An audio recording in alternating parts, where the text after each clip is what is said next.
environ de CA, mais par rapport à il y a 2-3 mois, c'est ma marge nette qui a doublé et triplé. Y a pas de secret, les gars. T'es discipliné, tu bosses dans la bonne direction. Normalement, ça peut que fonctionner. Oui, c'est ça. Un produit en vrai sur Pinterest est vraiment jamais mort. Faut juste savoir le relancer. Dites-vous, il y a des mecs qui flexent des dashboards à 10K day et au final, ils rentrent 200 euros ou 500 euros. Vous n'avez pas besoin d'attendre le Q4 pour chiffrer sur Pinterest. Vous chiffrez toute l'année. À la limite, au Q4, vous avez 30% d'augmentation. Vous vous réveillez le matin. Vous savez qu'à la fin de votre journée, vous allez faire entre temps et temps. Est-ce que tu aurais un conseil au niveau des niches à lancer sur Pinterest? Bah, moi,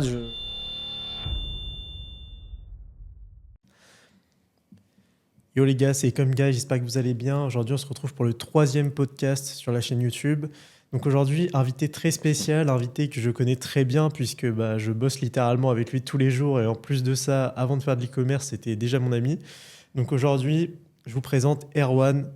Yo les gars. Donc Erwan les gars, vous allez voir très très gros parcours en e-commerce, en vrai très bon parcours. Donc surtout en fait, ce qui est intéressant avec lui et son profil, vous allez le voir, il va vous expliquer un petit peu plus, mais c'est qu'il a une évolution très rapide et très positive en à peine quelques mois en e-commerce. Donc ça c'est vraiment cool. J'ai vu très peu de personnes qui ont autant évolué en très peu de mois, et ça c'est aussi lié à une discipline qui est vraiment exemplaire, tous les jours en train de bosser, etc. Et vraiment je peux le dire puisque on bosse ensemble. Tu le vois. Et voilà, franchement, bravo déjà pour ça. Merci. Et on va en savoir un petit peu plus sur toi dans ce podcast. Donc les gars, le sujet de ce podcast déjà, c'est d'en savoir un petit peu plus sur lui, ses différents conseils, etc. Vous allez voir qu'on a pas mal de questions donc liées à son parcours, liées au nombre de chiffres d'affaires qu'il a fait, les conseils qu'il va vous donner. Donc voilà. Donc écoute Erwan, je te laisse te présenter un petit peu plus frérot, et puis... Donc du coup, Erwan, 23 ans, donc on est amis, c'est toi qui m'as lancé dans l'e-com, c'est toi qui m'as donné les grandes bases et qui m'a lancé. Et puis voilà, donc ça va faire, je pense, on est en février. Ouais, 6-7 mois que je suis à plein temps dedans depuis que j'ai fini ma petite école de commerce. Et puis voilà, on continue, on bosse ensemble, on a pris notre bureau et c'est carré. Hein. Voilà, exactement, les gars. Donc, Erwan, ça fait quoi? Ouais, c'est ça, 6-7 mois que tu as commencé l'e-com. Ouais. En gros, comment ça s'est passé? Erwan, il voyait que je faisais pas mal d'e-commerce, etc., vu qu'on se connaissait en dehors du travail. Et forcément, toi, ça t'intéressait, puisque tu es arrivé sur la fin de ton parcours en école. Et je pense que comme beaucoup de personnes, tu voulais pas forcément faire un métier classique ou quoi. C'est pas forcément ce qui te plaisait, quoi. Non, j'ai eu des mauvaises XP en salarié entre guillemets, et non, pour moi c'était plus possible et je voulais m'en sortir par moi-même, travailler indépendamment, et donc aujourd'hui c'est bon, je suis un peu libéré de ça, donc c'est en grande partie grâce à toi à ce niveau-là. Non, mais c'est clair que c'est vachement cool, et surtout ce qui est impressionnant, c'est qu'en général les personnes, quand ils se lancent dans l'e-commerce, ça prend parfois 6 mois, 1 an, voire 2 ans, même parfois plus, avant de réussir vraiment à pouvoir entre guillemets en vivre. Toi, tu as une évolution qui est très rapide. On va dire que tu as un peu eu le suivi en direct. J'ai eu un suivi plus, ouais. Un suivi plus, puisque du coup, vu qu'on bossait ensemble, au début, surtout pour les prises de décision, etc., je t'ai pas mal aidé. Mais bon, normal, hein, comme toute personne qui aiderait en fait, son ami qui veut commencer l'e-commerce. Et donc, ce qui fait que tu as eu très vite en fait, les bons réflexes. Et que tu n'as pas galéré à... Tu vois, toute la phase, te dire putain, l'apprentissage, en fait, tu as eu une direction directement vers où aller. Et ça, tu as juste suivi la direction, tu n'as même pas trop posé de questions au début, tu as juste enchaîné. Ouais, j'ai juste appliqué et bossé. C'est ça. Et aujourd'hui, ça a fonctionné. Et maintenant, vous allez voir qu'en plus, dans le podcast, Erwan sort du lot un peu au niveau de ses compétences. Pas vraiment. Je ne sais pas comment expliquer ça, mais on va dire que c'est un très grand débrouillard. Moi, je ne suis pas autant débrouillard que lui. Et ça, c'est vraiment un gros point fort. Ça m'a bien aidé. Ouais, c'est un gros point fort quand on fait de l'e-com. Puisque au lieu de dire « Ok, j'arrive pas sur tel sujet, j'abandonne », lui, il va pas lâcher le truc jusqu'à ce qu'il réussisse.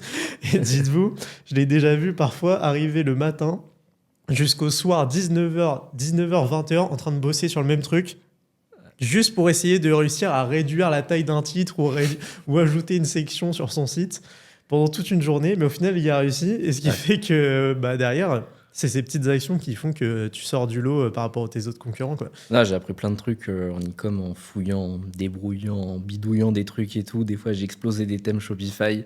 Le site était mort, j'ai dû reprendre une ancienne version, bref.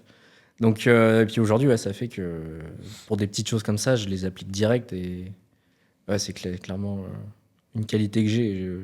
Elle est bien celle-là. Ouais, carrément. Ouais, franchement, c'est vraiment la spécificité que tu as par rapport aux autres personnes que j'ai eues, même que j'ai eues dans la format ou quoi, qui généralement galèrent un peu, ils abandonnent. Même moi, quand ça me saoule trop, je passe à autre chose. Bah toi, pour le coup, c'est pas le cas et ça, c'est vraiment cool. Ça, c'est vraiment cool. Et même plusieurs fois, Erwan m'a pas mal aidé sur mes sites, Aussi, sur des trucs où je galérais. Et lui, je savais qu'il avait déjà passé 2 jours dessus. Que j'ai dit, frérot, petit coup de main, je suis chaud. Ah bah oui, complètement. Donc au final, il m'a bien rendu ce que j'ai appris à la base, quoi. Là, c'est clair, bah évidemment. Donc ça, c'est cool. Du coup, au niveau de ton parcours en e-commerce, est-ce que tu es chaud de détailler un petit peu plus comment ça a commencé, vers où est-ce que tu en es maintenant, etc. Donc, ouais, bah, je t'avais demandé, tu m'avais expliqué et tout. Au tout début, vraiment à la base, j'avais essayé de. Enfin, j'avais même pas essayé, je voulais faire de l'orga. J'ai dit, vas-y, on part direct sur Pinterest. Toi, c'est ce que tu fais au quotidien.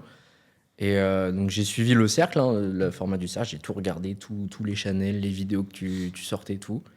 J'ai tout regardé. Après, on s'était rejoint chez toi, j'avais créé ma boutique, on avait mis le thème et tout, on avait fait tous les petits réglages à la con. J'ai fait ma recherche produit, tout comme t'enseignes aux autres et dans le cercle. C'est ce que j'ai fait. Et j'ai lancé mes premiers testings. Et ça, en fait, c'était début 2024, tu te souviens? Ouais. Et puis sur la dizaine que j'ai lancée, j'avais un winner. J'avais jamais réussi à le scale, il tournait, la campagne à 5 €, elle a tourné pendant des mois. Après, on bossait sur d'autres trucs, tu vois, truc Fiverr. Et puis après, les vacances, les machins, les blocages Pinterest qui m'ont fait chier pendant 2 mois. Et puis après, hop, on est arrivé septembre où là, plus de blocage, plus rien, plus d'études, à fond dans l'e-com. Et c'est là où vraiment ça a pété, où je suis passé de 500 000 €, enfin pas 500 000, mais 500/1000 de CA par mois, 3, 4 000, 15 000. Enfin, ça a monté en flèche d'un coup. Ouais, c'est clair. En gros, ce qui s'est passé, du coup, quand on dit il a commencé il y a 6-7 mois l'e-com, en réalité, c'était à peu près cette période-là l'année dernière, mais c'était, il a fait quelques testings. Ouais, il a laissé tourner sans trop s'en occuper. On bossait sur d'autres trucs. Ouais. En plus de ça, il y avait les études à côté. Donc, pas trop le temps de bosser H24 sur l'e-com. Ouais, c'est ça. Ouais. Et derrière, là, fin d'année, début septembre, gros charbon. Vraiment gros charbon, c'est là que la discipline s'est bien mise en place. Exact. Et il n'y a pas de secret, les gars. C'est discipline. T'es discipliné, tu bosses dans la bonne direction avec les bonnes informations et au bout d'un moment, ça peut que fonctionner. Oui, c'est ça. Ça peut que fonctionner. Le seul moyen de réussir, c'est de ne pas abandonner. L'échec, c'est si t'arrêtes. Mais si Exactement. Du coup, concentration à fond sur Pinterest. Pinterest Ads à partir de septembre. Exactement. Et du coup, pourquoi est-ce que toi, tu es parti sur Pinterest plutôt qu'une autre plateforme Déjà, je t'ai suivi là-dessus et tu fais du Pinterest, tu tournes dessus, donc j'ai naturellement suivi. J'avais testé 2-3 trucs sur TikTok Ads, jamais fait de Facebook. Et non, Pinterest, c'est bien. Stabilité, beaucoup plus simple à mettre en place, en termes de budget. En plus, à ce moment-là, j'avais pas non plus une trésorerie de fou, donc pour tester 5-10 €, tu laisses tourner 30 € de spend, tu prends ta décision. C'est quand même pas mal déjà pour démarrer en e-com. Ouais, carrément. Donc, non. Pinterest pour la stabilité, la simplicité, le coût d'acquisition faible. Et puis parce que c'est la plateforme que tu maîtrises. Donc, ça m'a bien aidé pour démarrer, pour les questions que j'avais, les choses comme ça. Ouais, c'est clair. Moi, c'est vrai que vu que moi, je fais du Pinterest, j'ai pu répondre à toutes ces questions directement. Dès qu'il avait une question ou quoi, j'étais là. Forcément, c'est la plateforme que je maîtrise. Et également, comme tu l'as dit, le coût des testings très très peu cher. Quand on voit un testing sur TikTok Ads et que tu vois 50-100 € par jour qui partent en fumée quand ça marche pas, ça pique un peu, surtout quand tu commences avec un budget. En général, les gars, quand on commence l'e-com, on n'a pas 10-24 de côté. Quoi. Ah non.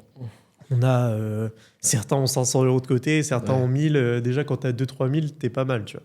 C'est large. Donc, quand tu envoies des testings à 50, 100, voire 200 € du coup avant de prendre ta décision sur du TikTok et que parfois tu aimes 0 vente, ça pique. Alors que sur Pinterest, tu mets 5-10 € par testing par jour. Tu laisses tourner pendant 2-3 jours. tu prends ta décision. Au pire des cas, tu as perdu 20-30 euros et tu sais si ton produit a fonctionné ou pas, quoi. Puis pour le même budget, tu peux tester bien plus de produits sur Pinterest. Donc, tu augmentes tes chances de trouver un produit qui va te rapporter encore plus derrière. Exactement. Au lieu d'en tester un à 50 euros, tu peux en tester 10 à 5 euros par jour et tu as plus de chances du coup de trouver un winner. Non, mais c'est clair. Ça, c'est clair que c'est vraiment l'avantage. Hein.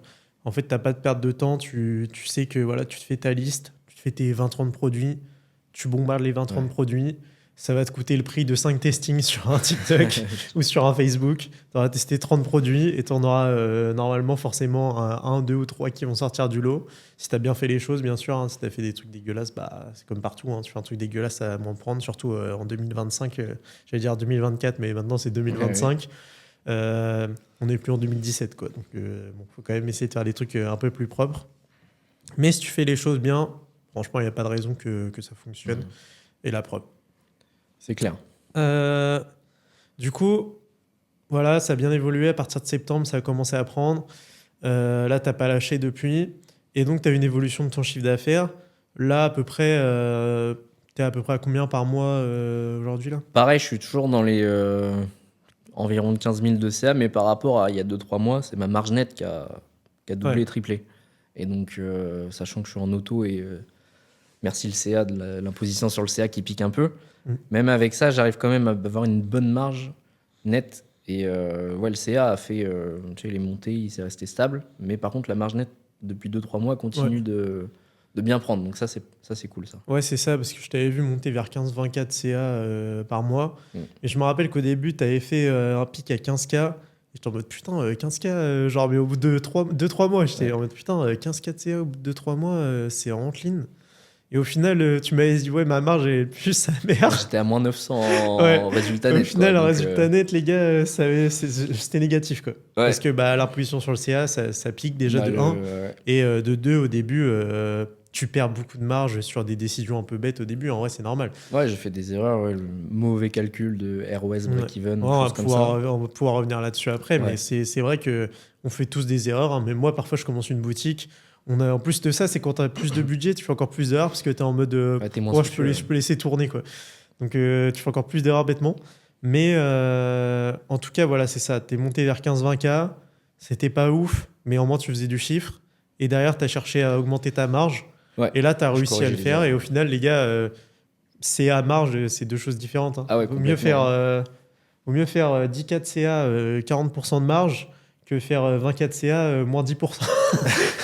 On est dans le négatif, ouais. Complètement, ouais. Donc, au final, ta marge a bien augmenté.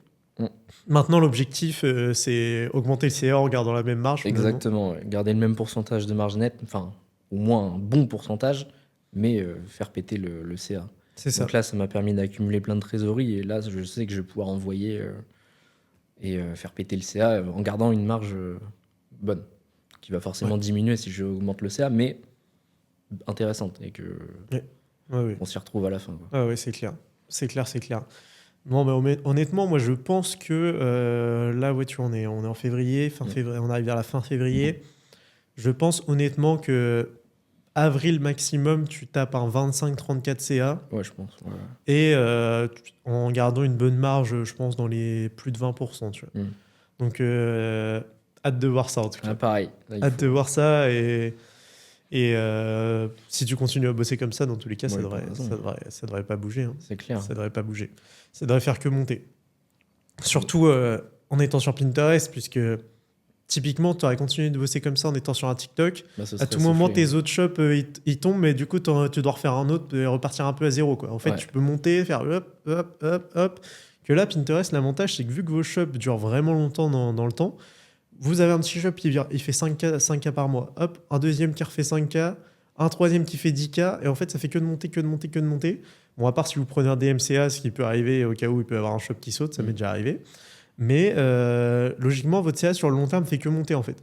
Donc, vous pouvez très bien être à 5K début d'année. Et si vous continuez de bosser, à la fin, terminer à 50K par mois de CA sur Pinterest. Donc ça, c'est vraiment lourd. Bah, j'ai des campagnes, ça fait 5-6 mois que la tourne, j'ai rien touché. Ouais, c'est beau.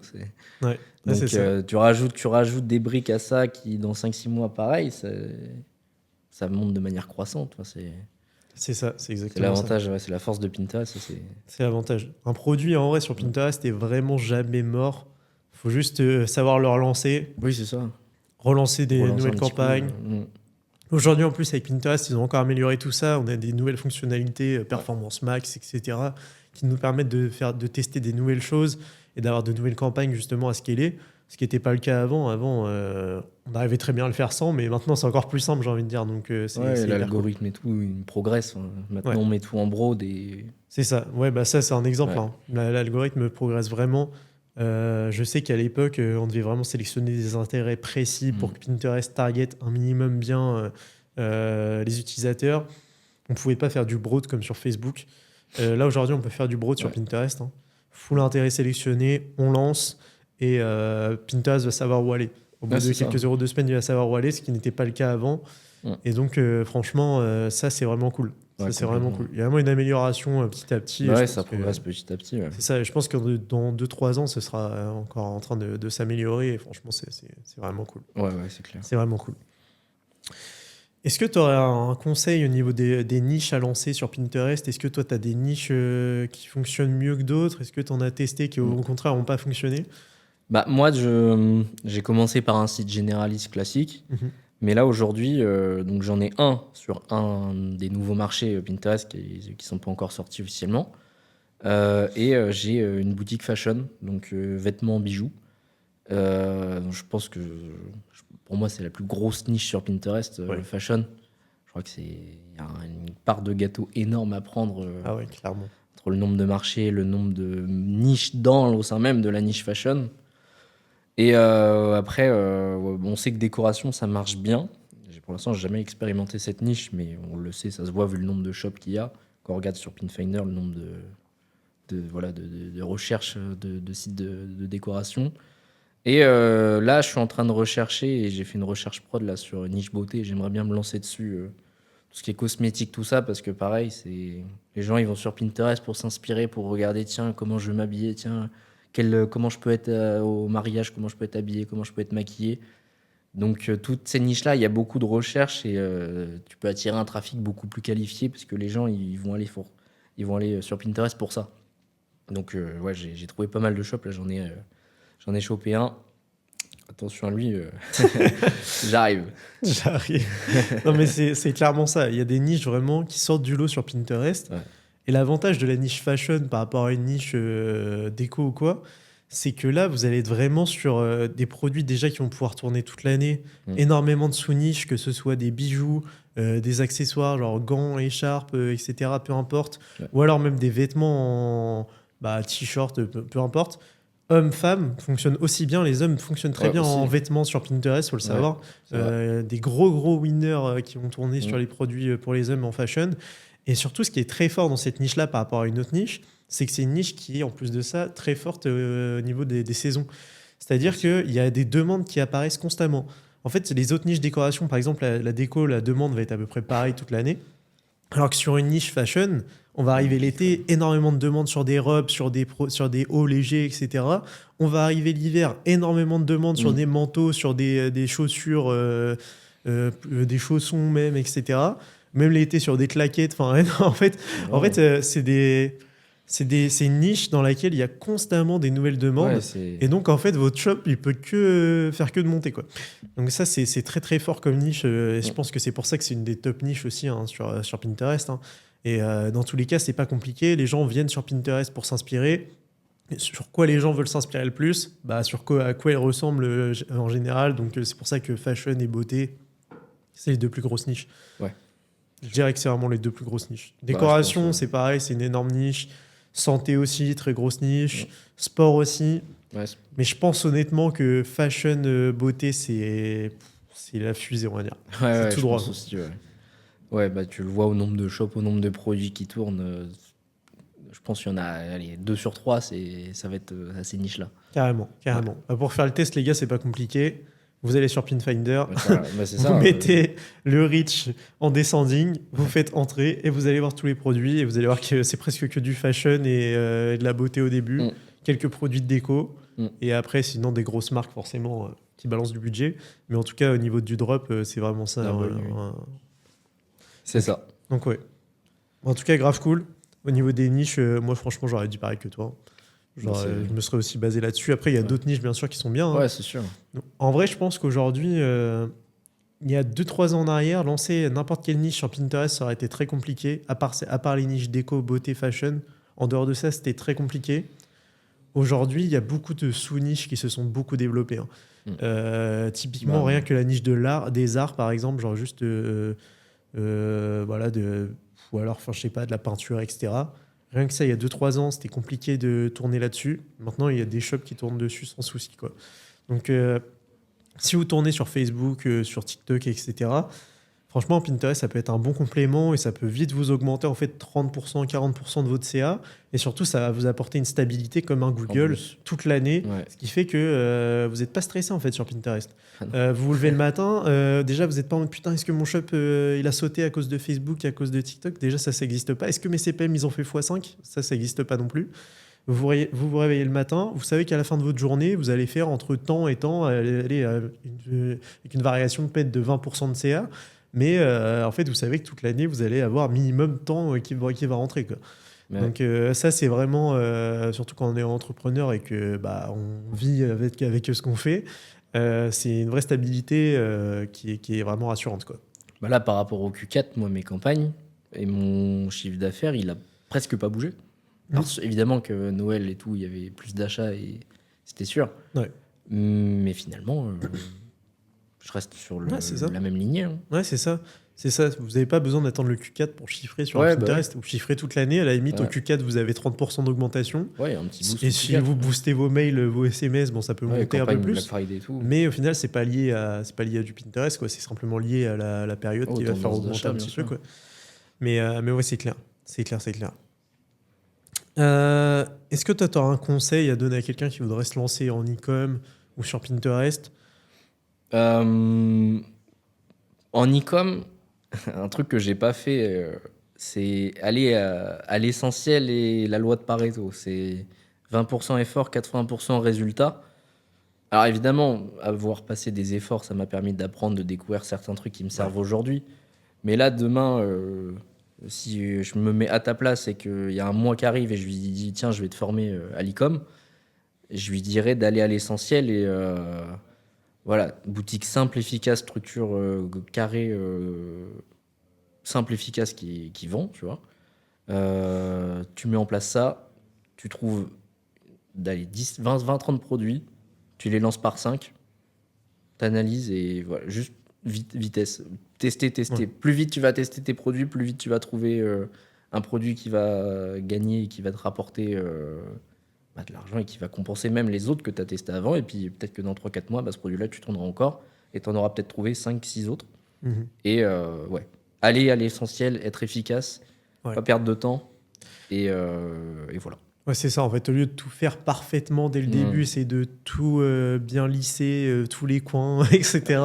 Le mieux, c'est tu fais ta structure, tu fais un truc propre, faut pas faire un truc dégueulasse, tu fais une structure propre, simple, une bonne template, tu bosses 2-3 jours dessus, tu fais un truc vraiment clean. À partir de là, tu testes, voilà, comme tu as dit, tu fais tes listes, tu testes, t'envoies un peu de budget, t'envoies 5-10 euros par produit, tu coupes tout ce qui est éclaté, tout ce qui sort du lot, t'améliores tout derrière, c'est ça. Et là, tu scales. Et au final, c'est franchement la méthode la plus simple. Plutôt que de passer 3 jours sur un produit, surtout sur Pinterest. Et puis pas avancer, et puis faire perdre du temps sur des détails inutiles, enfin pas inutiles, mais pas indispensables. Voilà, c'est des détails qui vont certes augmenter votre taux de conversion, etc. sur le long terme, qui sont importants, mais sur du court terme, en fait, c'est pas utile. Et c'est des choses que tu peux améliorer derrière dès que tu vois ce qui fonctionne. Il faut optimiser après. C'est ça. Donc tu fais une base, tu sais que ça va vendre. Derrière, quand ça commence à vendre, tu optimises pour que ça vende encore plus. Et ça te permet, toi, derrière, de plus se scaler, justement. D'aller plus vite et de lancer la boule de neige plus rapidement, quoi. Non, mais c'est clair. C'est clair. Et toi, du coup, tu penses que ça, c'est une erreur que tu as fait au début? Je passais trop de temps sur des détails, comme tu le disais tout à l'heure, sur des petites sections, des choses comme ça. Et donc, d'un côté, ça m'a fait apprendre plein de choses, découvrir plein de choses, mais d'un autre côté, j'aurais peut-être été mieux de laisser tomber ça pour le moment et tester 5-10 produits en plus ou lancer un autre shop sur une autre niche ou des choses comme ça Après, ça fait partie de mon parcours et au final, ça m'a réussi quand même. Mais Ouais. si là, demain, j'avais quelqu'un et mon expérience, je l'aiderais à passer ces détails inutiles. Moi, je me suis sacrifié, entre guillemets, Ouais. pour le faire. Et je lui dirais, voilà, va à l'essentiel. Tiens, tu as ta structure produit, ta structure de site. Elle est faite, elle est bien maintenant. Teste et enchaîne. C'est ça. Mais ça, dans tous les cas, je pense que cette erreur-là, on l'a tous fait au début. Bah oui, c'est essayer de... Voilà, t'essaies d'être perfectionniste un peu. C'est ça, tu connais pas les choses essentielles, tu sais pas ce qui est vraiment indispensable, ce qui est plus superficiel.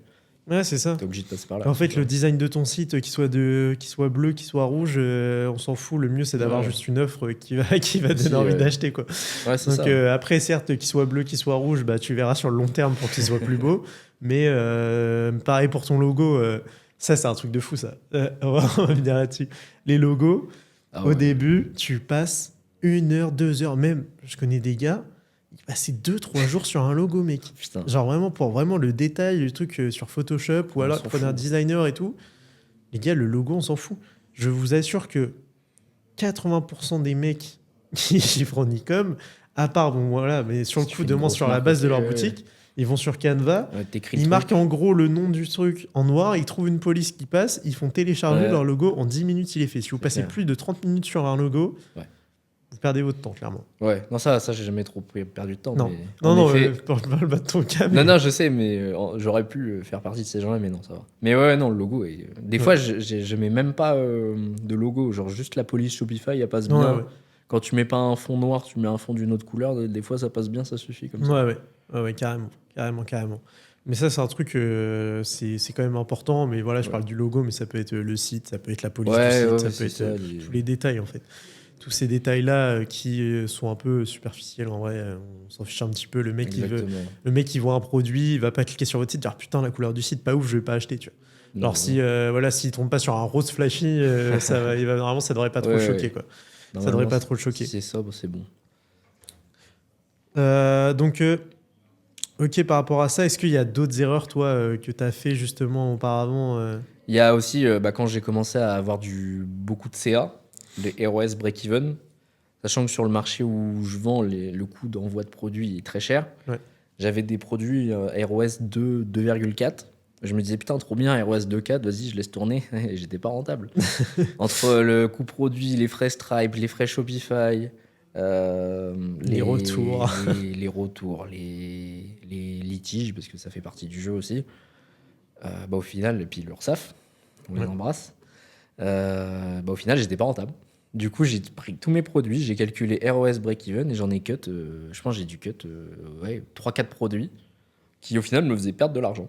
Ouais. Donc ça fait des frais de pub en moins, des frais produits en moins d'URSSAF parce que moins de CA.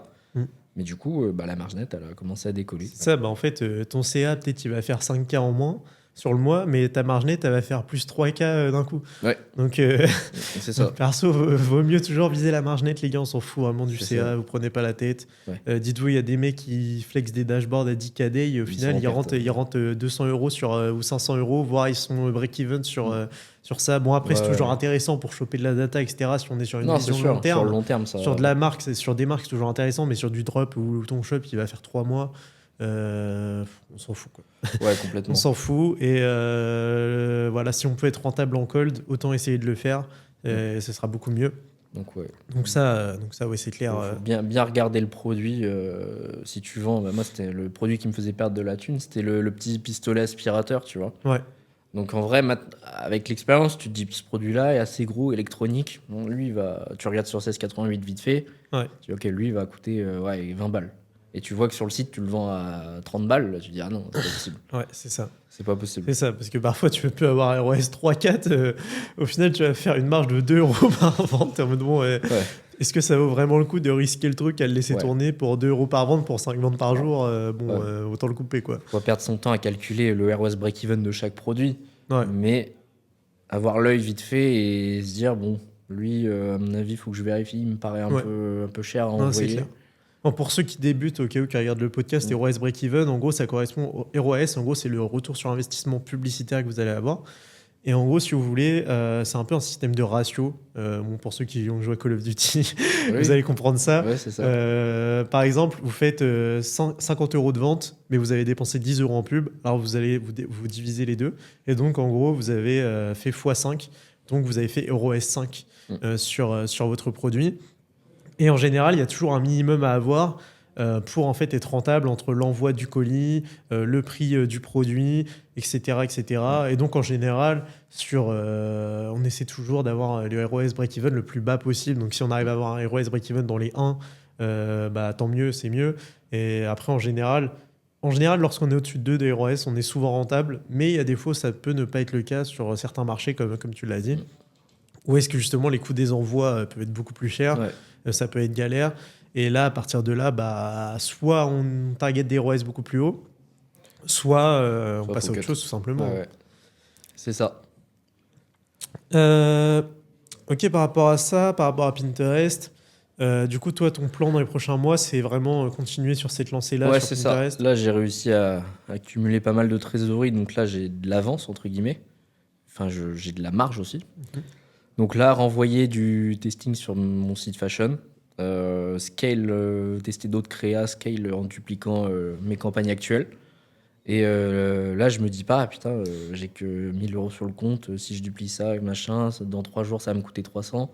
Là, je vais être plus tranquille, je vais pouvoir bombarder, analyser, et je pense que ça va être mieux. Et du coup, si je peux choper du 1KD sur chaque boutique, je dis pas non.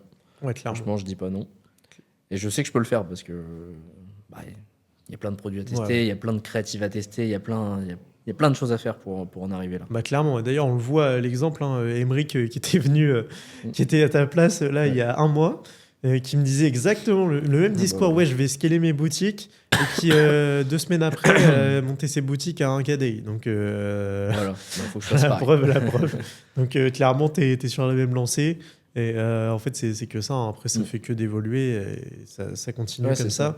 C'est vraiment ce qui est intéressant avec ton parcours, c'est que par rapport aux autres personnes, c'est que voilà, en 3 mois, une évolution de fou que certains ont en 2 ans en fait. Donc ça c'est vraiment cool. Ça c'est vraiment cool. Du coup, pas d'objectif de migrer vers d'autres plateformes petit à petit, focus. Non, là sur ce que j'avais testé sur TikTok Ads mes winners sur certains marchés, certains produits.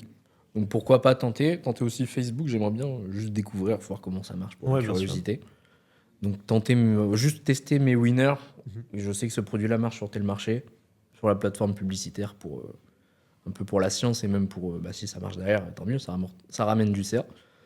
Donc, mais j'aimerais focus plutôt Pinterest avant, sur bien scale mes produits, bien dupliquer mes campagnes, tester d'autres créatives, tester aussi ce que j'avais vu.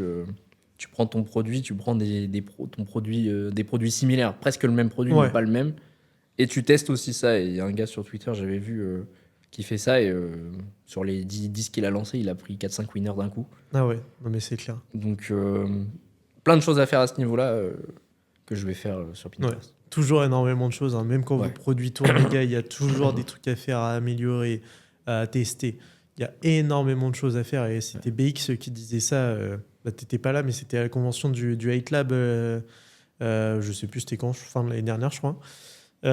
Qui avait justement dit cette phrase ennuyez-vous pendant des heures devant votre ordi et vous allez trouver des choses à faire que vos concurrents n'ont pas pensé à faire. Et c'est là que vous allez sortir du lot. Et c'est exactement ça en fait. C'est même quand tu as fini ta to-do list en mode putain, tu vas sur ton site, tu te dis ok, ce produit-là il marche bien, j'ai ça qui marche, qu'est-ce que je peux faire? Tu réfléchis pendant quelques heures et tu améliores tout ça. Donc voilà. Mais il y a un truc quand même, je me pose la question. Dis-moi. Moi, on fait que de me dire, sur Pinterest, on peut pas scaler et tout. Tu penses ça veut... Tu peux scaler verticalement, c'est compliqué. Tu peux pas passer ta campagne de 10 € à 50 €, t'as risque de péter. Mais par contre, scaler horizontalement, il y a tellement de choses à faire. Les A/B tests. Les A/B tests d'offres, de produits, d'intérêts, tester des intérêts qui marchent le mieux. Tellement de choses à faire, créatives... Créative, mots-clés, prix. Mots-clés, oui. Même juste scaler en dupliquant, en fait. Moi, c'est ce que je fais. Hein. Tu prends ta campagne toutes les semaines, tu dupliques 3 fois. Voilà. Il n'y a pas de chevauchement. Ça Ta campagne de base va pas mourir si tu la dupliques 3 fois. Non, mais c'est clair. Et sur les 3 campagnes, tu en as une autre qui prend. Tu cuts les 2 autres. La semaine après, tu relances 3 campagnes. Pareil, 2 qui meurent, une qui marche. Ainsi de suite, ainsi de suite. Ouais. Et du coup, tu passes de 10 euros spend à 50, 60, 70 euros. Quoi. Non, mais c'est clair. Bon, bien sûr, les gars, je pose la question un peu pour troll, hein, vous vous doutez, mais c'était plus parce qu'à chaque fois qu'on parle de Pinterest, tout le monde dit sur Pinterest, impossible de scaler, impossible de scaler. Oui, en effet, c'est impossible de scaler comme sur Facebook, comme sur TikTok, on n'augmente pas le budget d'un coup. Ouais, c'est ça. Faut juste en fait scaler plus intelligemment. Mais d'un côté, est-ce que vaut mieux prendre 2 semaines à scaler une boutique plutôt que 3 jours?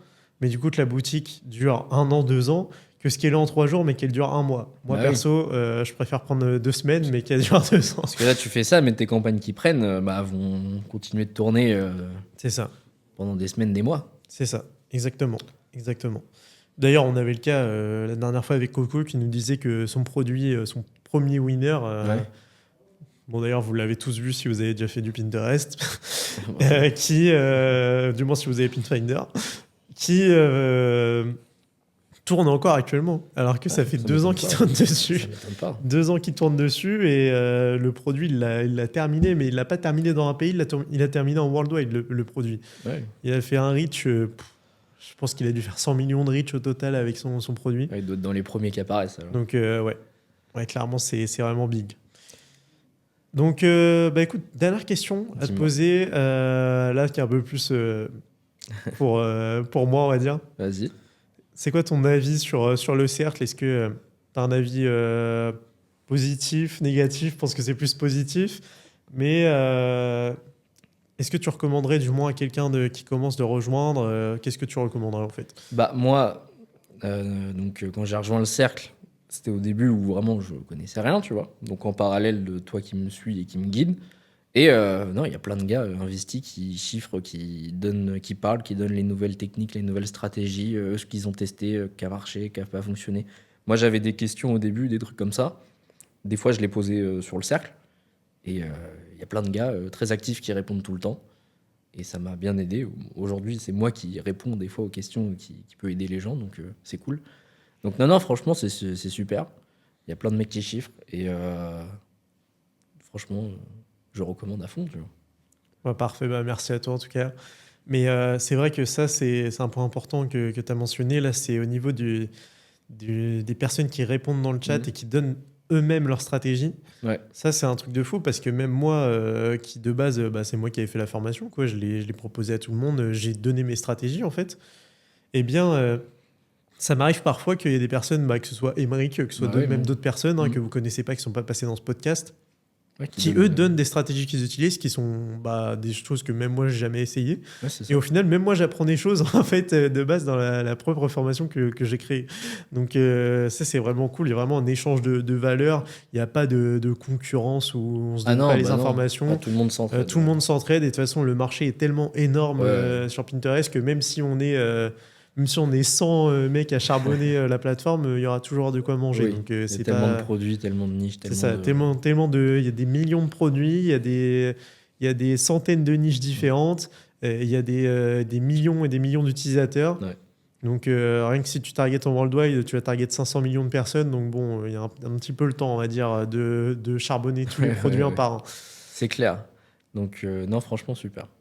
Ok, écoute, parfait. Est-ce que tu avais quelque chose à dire pour la fin ou Non, merci, parce que c'est quand même grâce à toi qu'aujourd'hui j'en suis là. Tu m'as bien lancé. Merci. Après, j'ai assuré au mieux, mais ouais, bien sûr.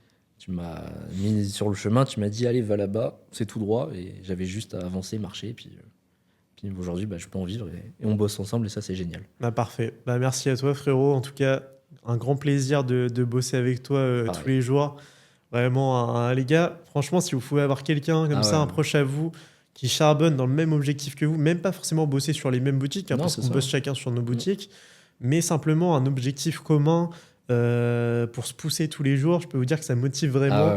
Un exemple tout bête, le matin ou quoi, si je suis pas au bureau et que je sais qu'il est au bureau, je vais me dire putain, je suis en train de perdre du temps, il est en train de bosser. En ce moment, c'est pas de la concurrence négative, c'est de la concurrence positive. Non, c'est ça, c'est se tirer vers le haut mutuellement. C'est ça. Exactement. Et puis, c'est toujours mieux de travailler à deux. on n'est pas Carrément. déconcentré, on parle, on rigole, mais en même temps, on est quand même focus, tu vois. Carrément. On reste focus tout le long. Dès qu'il y en a un qui a un petit problème, il pose la question à Ouais, l'autre. c'est ça. L'autre, la plupart du temps, il aura la réponse. Donc c'est parfait. Ouais, et puis avoir un lieu de travail précis, bah là, on a pris un bureau, ça va faire un mois qu'on l'a. C'est génial. Ouais, totalement. Ouais. Totalement, les gars, bosser sur un lieu de travail. Vous savez que vous allez là-bas kiffes y pour aller, bosser. ouais. Vous n'êtes pas chez vous. Bon, au début, on commence toujours à bosser chez nous, hein, c'est Forcément. normal. Mais rien que si vous avez un espace de coworking, ça va vous coûter 200 balles par mois. Et dès que vous commencez à faire l'argent, que vous pouvez les réinvestir, mettez-les dedans. Et en fait, rien que là, aller à un endroit pour travailler, ou même juste, si vous pouvez pas au début, aller bosser, je sais pas, dans des bars, un truc comme ça, vous prenez un café, Starbucks, peu importe. Ouais, des Starbucks, trucs comme ça, vous prenez juste un café, vous bossez là-bas 3-4 heures. En fait, ça va vraiment vous permettre de focus et d'être dans un espace précis dans lequel vous arrivez, vous savez que là, on est là pour charbonner, on n'est pas là pour être sur son tel ou quoi que ce soit. Il vaut mieux travailler 2-3 heures comme ça que passer sa journée chez soi et être en même temps sur son tel et pas avancer. Carrément, les gars, faire 3-4 heures de charbon, parfois, vraiment focus, c'est bien mieux que faire 8-10 heures déconcentré, quoi. Exact. Bon, bah écoute, merci à toi, frérot, pour ce podcast. Merci à toi pour l'invitation. Et puis... Je pense qu'il y en a plusieurs qui vont être très inspirés par ce que tu as dit. Et bon, toi, tu as commencé du coup un peu à la fin de tes études, mais je pense que si tu aurais pu avant, du coup, tu l'aurais peut-être fait. Moi, j'avais pas la maturité, tout ça, mais avec le recul, là, j'aurais dû. Mais en tout cas, si on a certains qui écoutent le podcast, qui sont actuellement en études, franchement, lancez-vous le plus vite possible. On en parlait déjà la dernière fois, je ne vais pas revenir dessus, mais c'est très important. Ouais. Bon, frérot, en tout cas, merci à toi. Et puis, les gars, je vous dis à la prochaine. Si vous avez besoin de toutes les informations, mes réseaux, les réseaux d'Erwan, posez vos questions, etc. Tout est dans la description. Si vous voulez rejoindre le Discord du Cercle, donc la partie communautaire 100% gratuite, vous pouvez également trouver le lien dans la description et toutes les autres informations en fait, que vous allez avoir besoin au cas où.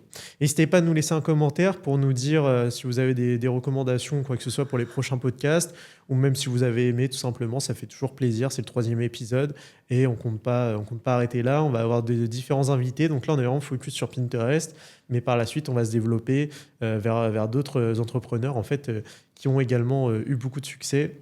Donc ce sera très intéressant petit à petit de voir un petit peu différents horizons. Donc voilà les gars, je vous souhaite à tous une bonne journée ou une bonne soirée selon quand vous regardez cette vidéo.